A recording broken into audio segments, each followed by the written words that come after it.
자, 오늘 본문 말씀 가지고 로마서 강의 30번째 시간으로 모든 것이 합력하여 선을 이루다라는 제목으로 함께 은혜를 나누겠습니다.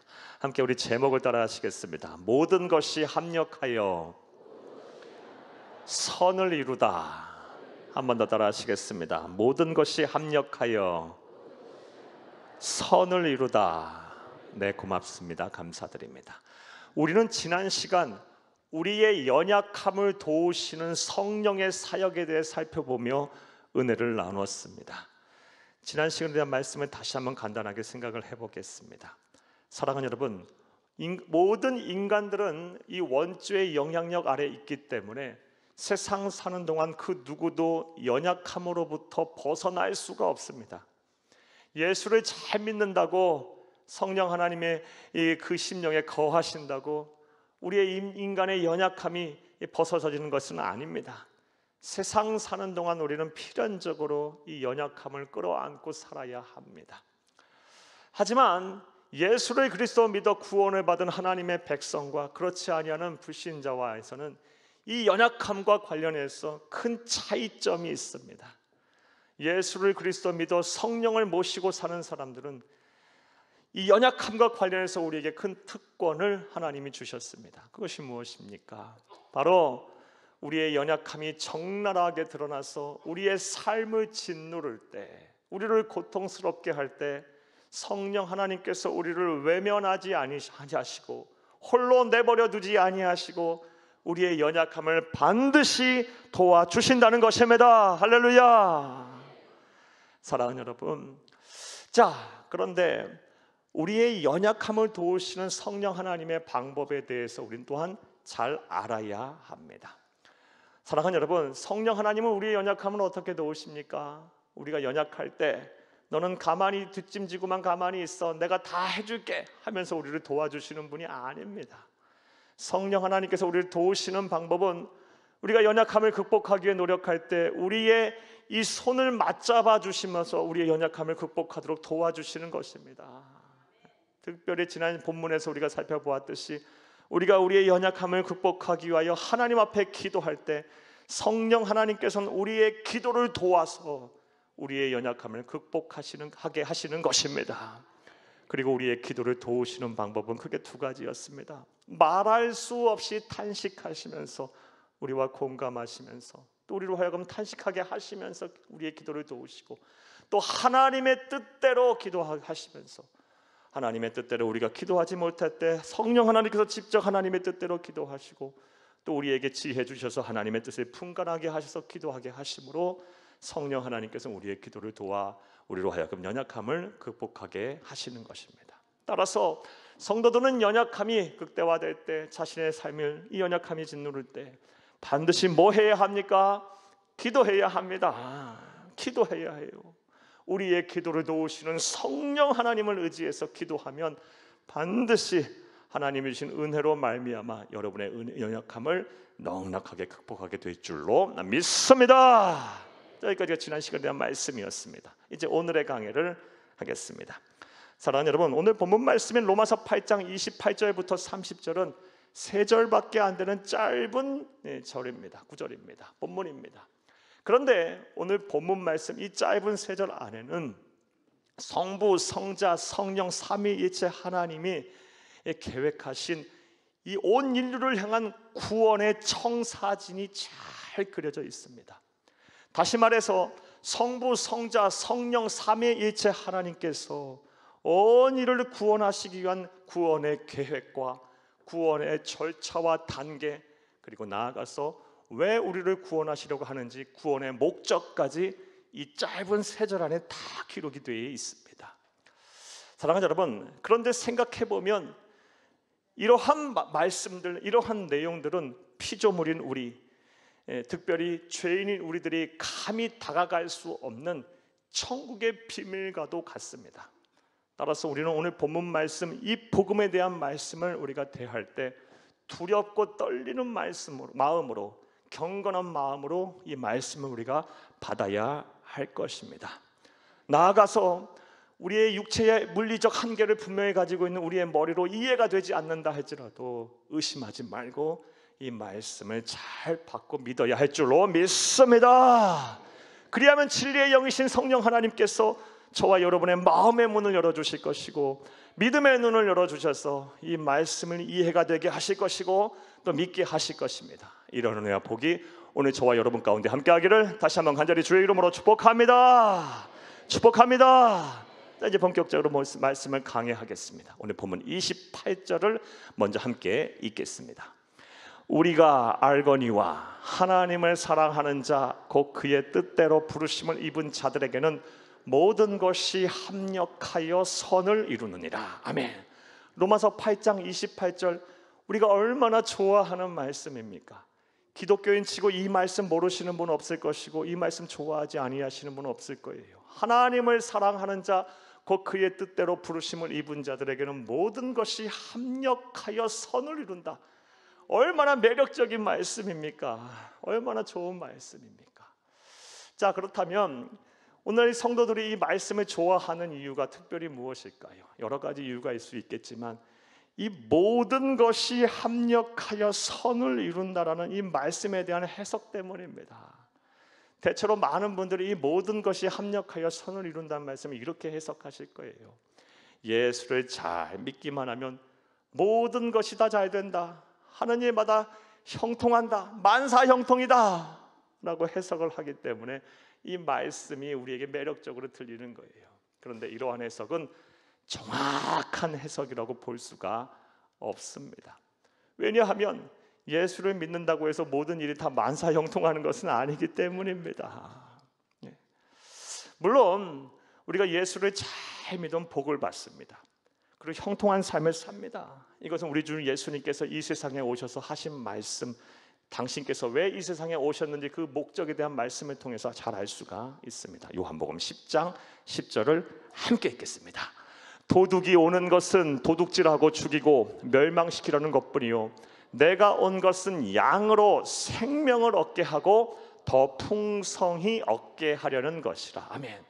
예수님께서 이 세상에 오신 목적이 두 가지였어요. 말씀하신 대로 양으로 생명을 얻게 하고 우리를 구원하여 우리에게 영생을 선물하시기 위해서 이 세상에 오셨고, 또 다른 목적은 풍성한 삶을 살게 하시려고 복을 주어서 구원받은 하나님의 백성, 영생을 얻은 사람들이 이 세상 사는 동안 복을 주어 더 풍성한 삶, 형통한 삶을 살게 하시려고 이 세상에 오신 거예요. 따라서 예수를 잘 믿으면 이 세상 사는 동안 하나님의 은혜 속에 잘 되고 형통한 복을 받습니다. 자, 그런데 그러한 생각을 오늘 본문 말씀에 그대로 대입해서 해석하면 자칫 그릇된 해석, 앞서 말씀드린 대로 모든 것이 합력하여 선을 이룬다는 말씀을 예수 잘 믿으면 모든 것이 만사 형통이라고 해석을 할 수가 있어요. 정확한 해석이 아니에요. 자, 그렇다면 로마서 8장 28절, 하나님을 사랑하는 자 곧 그의 뜻대로 부르심을 입은 자들에게는 모든 것이 합력하여 선을 이룬다는 말씀, 어떻게 해석을 해야 할까요? 사랑하는 여러분, 우리가 성경을 오류 없이 해석할 수 있는 가장 이상적인 방법은 전후 문맥을 고려해서 그 맥락 안에서 해석을 하는 것입니다.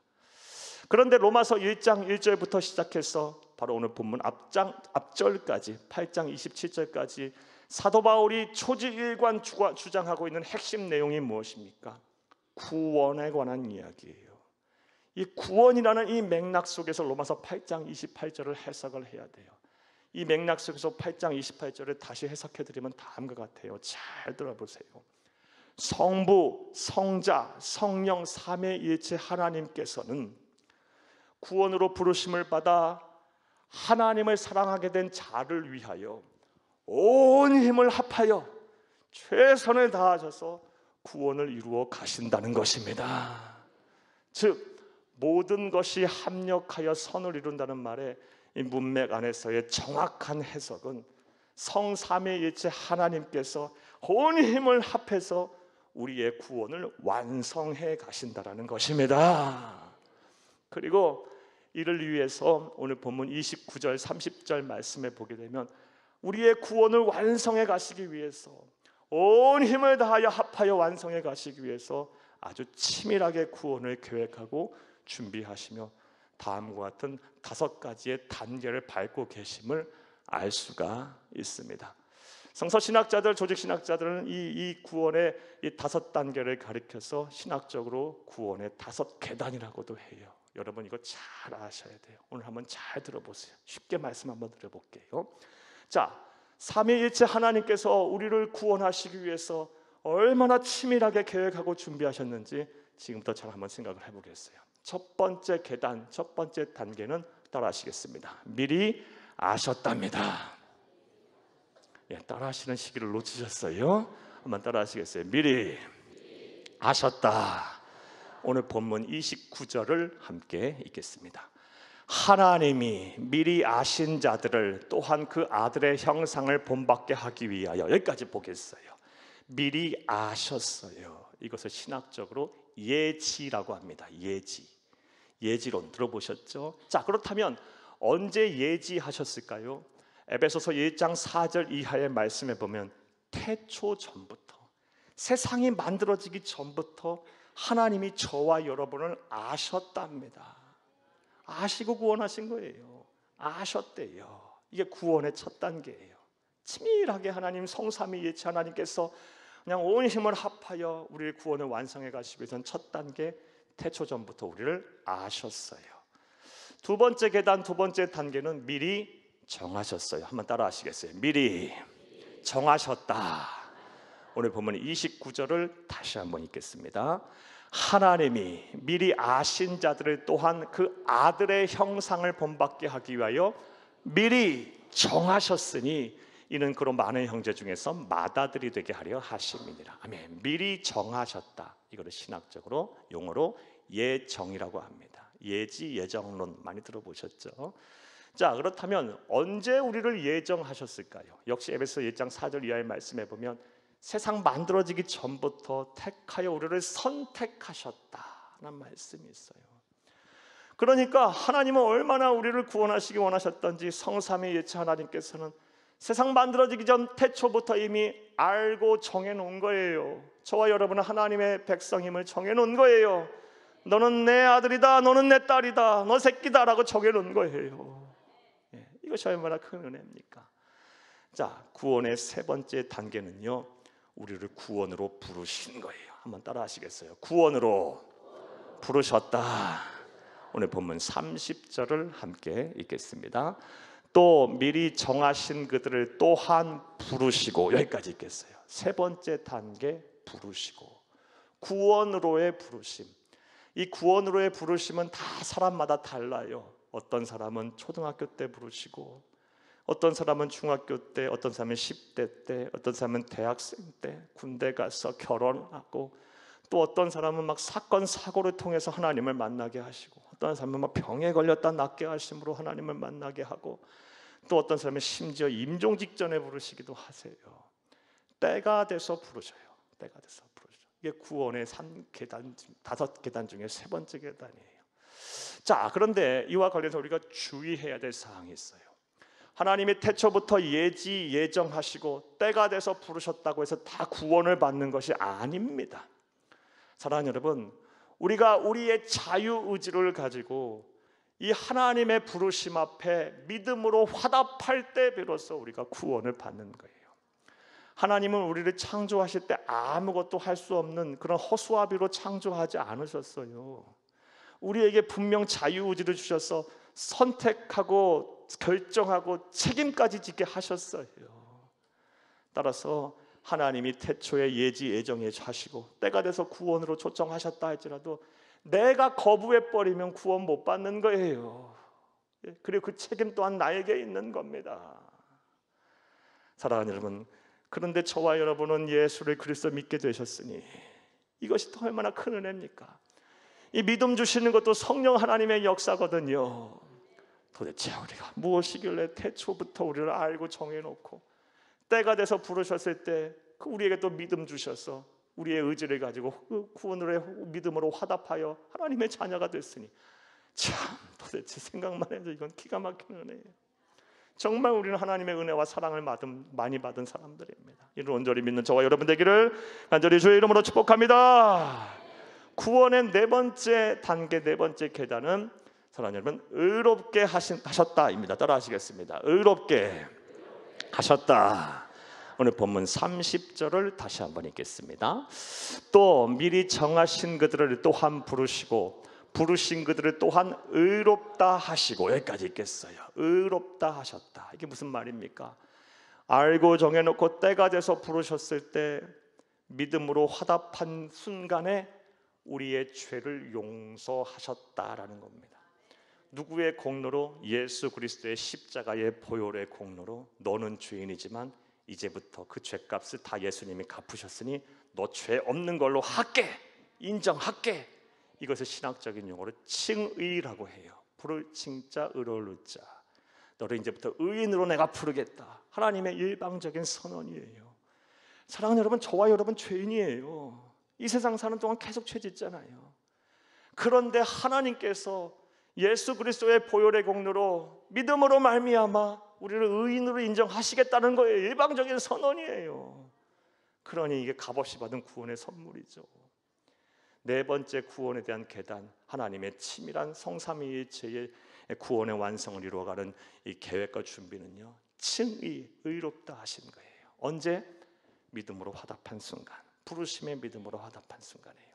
자, 마지막 다섯 번째 계단, 다섯 번째 단계는요, 따라 하시겠습니다. 영화롭게 하셨다. 영화롭게 하셨어요. 오늘 본문 30절을 다시 한번 읽겠습니다.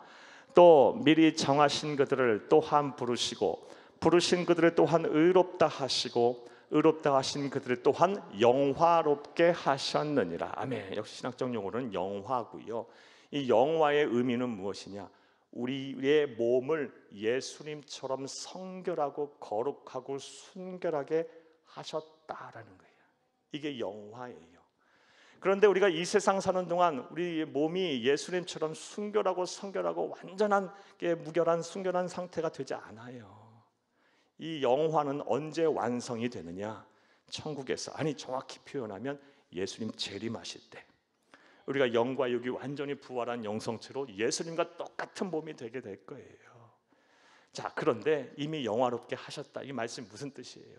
그렇게 될 것을 약속하셨다라는 겁니다. 너희가 흠이 있을지라도, 너희가 허물이 있을지라도 내가 반드시 예수 재림하실 때 너의 몸을 예수님처럼 되게 하겠다. 언제요? 의롭다 하신 순간. 우리를 구원으로 부르셨을 때 믿음으로 화답한 순간, 회개하고 예수를 그리스도 믿은 그 순간, 인격적으로 예수를 그리스도의 주로 영접한 그 순간 칭의, 의롭다 하시고 더불어서 예수님처럼 너의 몸을 거룩하게 되게 할 거라고 약속하셨어요. 영화롭게 하셨습니다. 할렐루야. 자, 기가 막힌 은혜죠. 기가 막힌 은혜야. 자, 한번 정리해 보겠어요. 자, 지금까지 저는 28절에 대한 해석을 다시 분명하게 해드렸어요.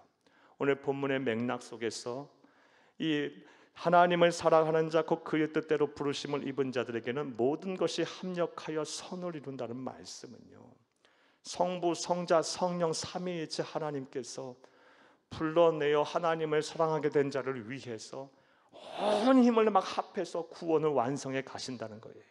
모든 것이 합력하여 선을 이룬다. 구원을 완성해 간다. 그리고 이 구원을 완성하기 위해서 하나님은 태초부터 우리를 위해서 일하신 거예요. 치밀한 계획과 준비 속에 그 절차와 과정을 밟아서 지금 일하셨고 그 일의 열매를 우리가 맺은 거예요. 태초부터 예정해 놓으시고 때가 돼서 부르시고 그 부르심에 우리의 자유의지를 갖고 믿음으로 화답한 순간 의롭다 하시고 영화롭게 하실 것까지 약속을 하셨습니다. 할렐루야. 복음을 바로 알고 바로 믿고 바로 전하기를 간절히 주의 이름으로 축복합니다.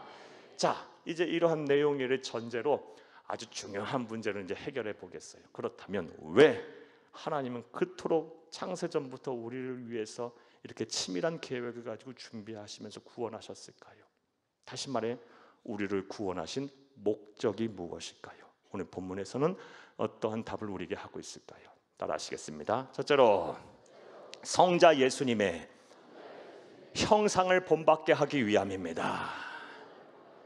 태초부터 알고 정해놓고 때가 돼서 부르시고 그 부르심의 믿음으로 화답한 순간 의롭다 하시고 영화롭게 하실 것까지 약속하신 그 성부, 성자, 성령 하나님께서 온 힘을 합하여 우리의 구원을 완성하신 첫 번째 목적, 성자 예수님의 형상을 본받게 하기 위해서입니다. 오늘 본문 29절을 다시 한번 읽겠습니다. 하나님이 미리 아신 자들을 또한 그 아들의 형상을 본받게 하기 위하여 미리 정하셨으니. 아멘. 그 아들의 형상을 본받게 하기 위해서 알고 정해놨다. 그리고 구원하셨다라는 거예요. 구원의 목적, 성자 예수 그리스도의 형상을 본받게 하기 위함이에요. 따라서 구원받은 우리의 삶의 목표가 뭐가 되어야 합니까? 예수 닮는 것. 이게 우리의 인생의 목표가 되어야 돼요. 자, 그런데 이와 관련해서 주의해야 될 것이 있어요. 여기서 예수님의 형상을 본받는다는 것이 예수님과 어떠한 유사성을 띈다는 정도에 그치는 말씀이 아니에요. 여기서 형상을 뜻하는 헬라 원어는 쉼모르포스라는 단어예요. 쉼모르포스. 이 단어의 정확한 뜻은 완전한 화학적인 일치예요. 내적으로도 외적으로도 동일한 존재가 되는 거예요. 그러니까 우리가 예수님처럼 말하고, 예수님처럼 기도하고, 예수님처럼 사역하고, 예수님처럼 사랑하고, 이런 외적으로 보여지는 것뿐만 아니라 예수님의 성품이 내 인격이 되고 예수님의 꿈이 내 비전이 되는 것, 이게 바로 우리를 구원하신 목적이에요. 사랑하는 여러분, 이제 여러분의 남은 여생은요, 예수 닮는 것에 목표를 두세요. 그게 우리의 인생의 최종 목표가 되어야 하는 것이고 우리의 삶의 목표가 되어야 하는 것입니다. 할렐루야. 우리 그리스도인은 향방 없는 인생을 사는 사람들이 아니라니까요. 그냥 왔다 그냥 가는 인생이 아니에요. 아무런 목표의식 없이 그냥 하루하루 그냥 사는 사람들이 아닙니다. 우리의 남은 여생은 이제 예수 닮기에 노력해야 되는 거예요. 예수님처럼 막 사랑하려고, 예수님처럼 막 기뻐하려고, 예수님처럼 막 말하려고, 예수님처럼 막 기도하려고, 예수님처럼 영혼을 위해서 뜨겁게 막 전도하고 열심히 선교하려고, 예수님처럼 막 어려운 이유 도우려고, 예수님의 그 아름다운 성품, 온유하고 겸손한 성품을 비롯하여 그 아름다운 성품들이 내 인격이 되려고, 그 예수님의 그 하나님의 나라에 대한 원대한 꿈이 내 비전이 되려고 그렇게 몸부림치는 삶, 그게 바로 우리 인생의 최종 목표가 되어야 하는 것임을 믿으시기를 간절히 주의 이름으로 축복합니다. 그것이 구원을 하신 목적이니까요.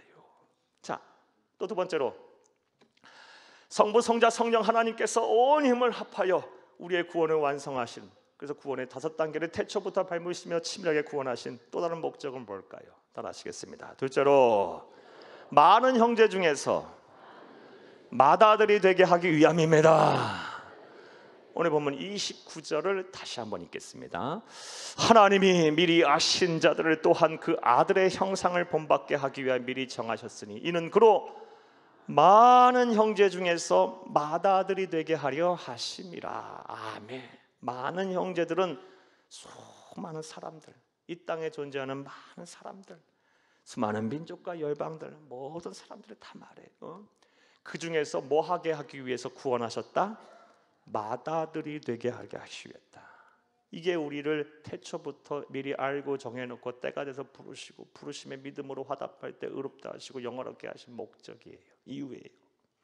맏아들이 되게 하시기 위해서. 자, 그렇다면 맏아들이 되게 하신다는 말씀의 의미는 뭘까요? 사랑하는 여러분, 사도 바울이 로마서를 쓸 당시 1세기의 맏아들 장자는요, 대단한 가정과 가문 안에서 특권을 소유한 사람이었어요. 더불어서 책임도 가진 사람이었어요. 어떤 특권을 소유했었냐? 상속자로서의 특권이 있었어요. 최소 4배 이상 다른 자녀에 비해서 반드시 상속을 받아야 될 그런 의무가 있었어요. 사랑하는 여러분, 따라서 저와 여러분을 태초부터 알고 정해놓고 때가 돼서 부르신 순간부터 의롭다 하시고 영원롭게 하신 그 이유는요, 우리에게 뭐 주시기 원해서? 상속을 주시려고 우리를 그렇게 하셨다는 거예요. 사랑하는 여러분, 분명하게 기억하세요. 하나님은 우리가 이 세상 살다가 사는 동안 힘들고 어렵게 살다가 겨우 영혼만 구원받는 거 원하시지 않으세요. 그건 하나님의 뜻이 아니에요. 이제부터 하나님이 여러분에게 예비하신 자녀이기 때문에 응당받아야 할 상속을 찾으세요. 그거를 찾아내세요. 그것을 달라고 하나님 앞에 요구하세요. 그리고 소망을 가지세요. 그리고 그것을 받아 누리세요. 왜 그리스도인이 소망 가운데 거할 수 있어요? 사는 것이 매번 힘들고 어려운데 우리에겐 이 하나님이 예비하신 상속이 있기 때문에 그래요.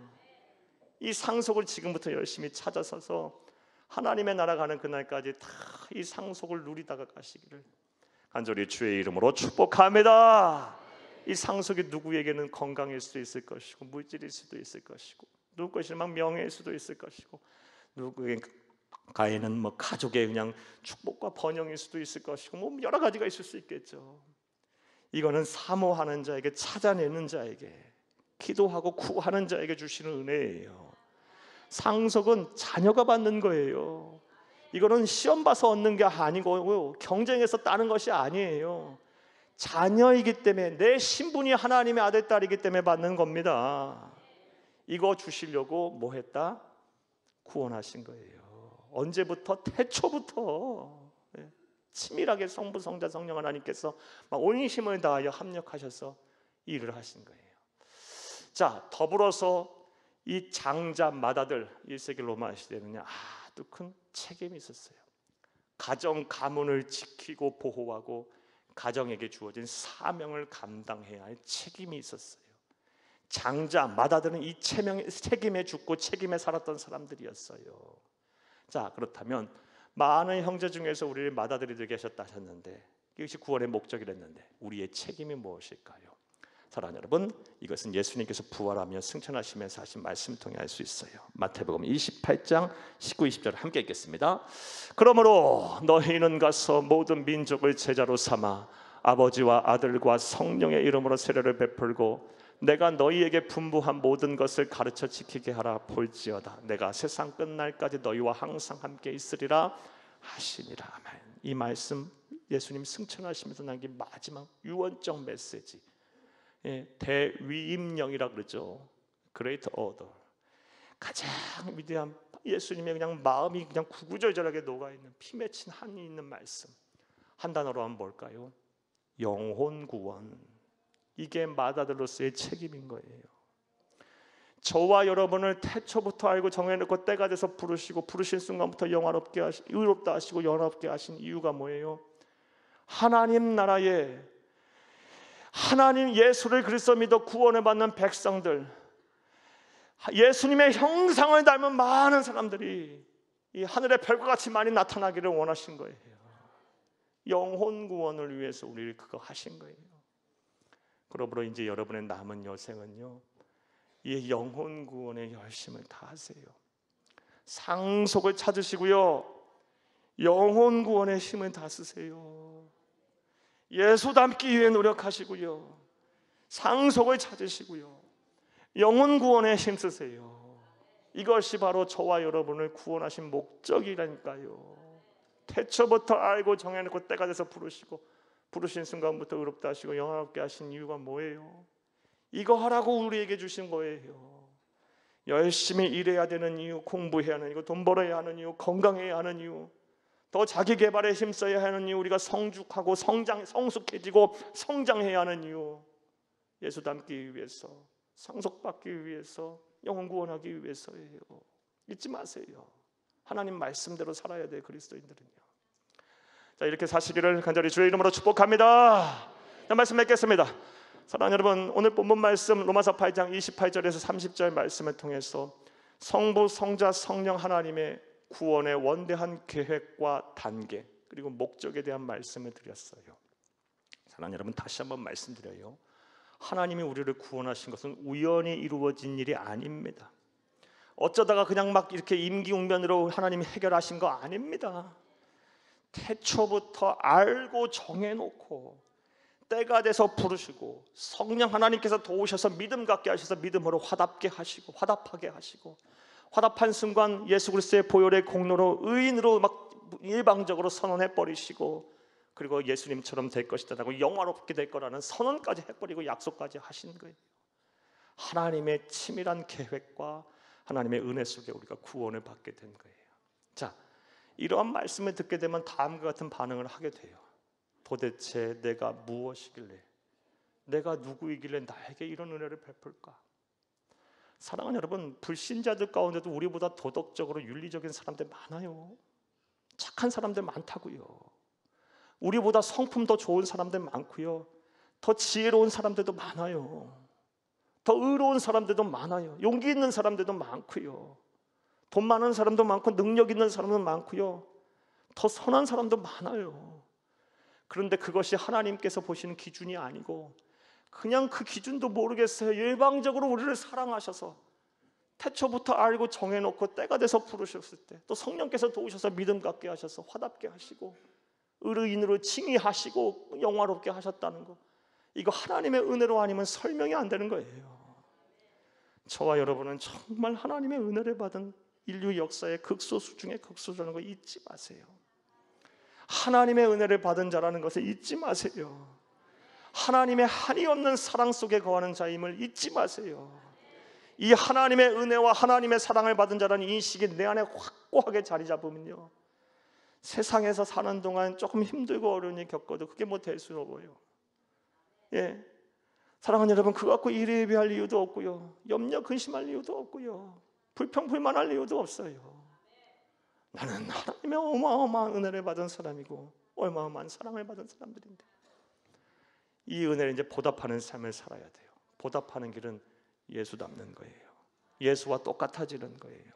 여러분의 남은 여생의 인생의 이 최종 목표가 예수 닮기를 원하세요. 예수 닮아지기를 원하세요. 작은 예수가 되는 것이 여러분의 인생의 목표가 되어야 돼요. 반드시 상속을 찾아내는 것, 그것이 바로 여러분 은혜에 보답하는 거고요. 무엇보다 영혼 구원에서 하늘의 별과 같이 땅의 모래알 같이 우리와 똑같이 예수 닮은 사람들이 많아지는 것, 그것이 하나님의 뜻이고 소원임을 알고 이로 온전히 이런 책임을 다하시는 여러분 다 되기를 간절히 주의 이름으로 축복합니다. 축복합니다. 축복합니다.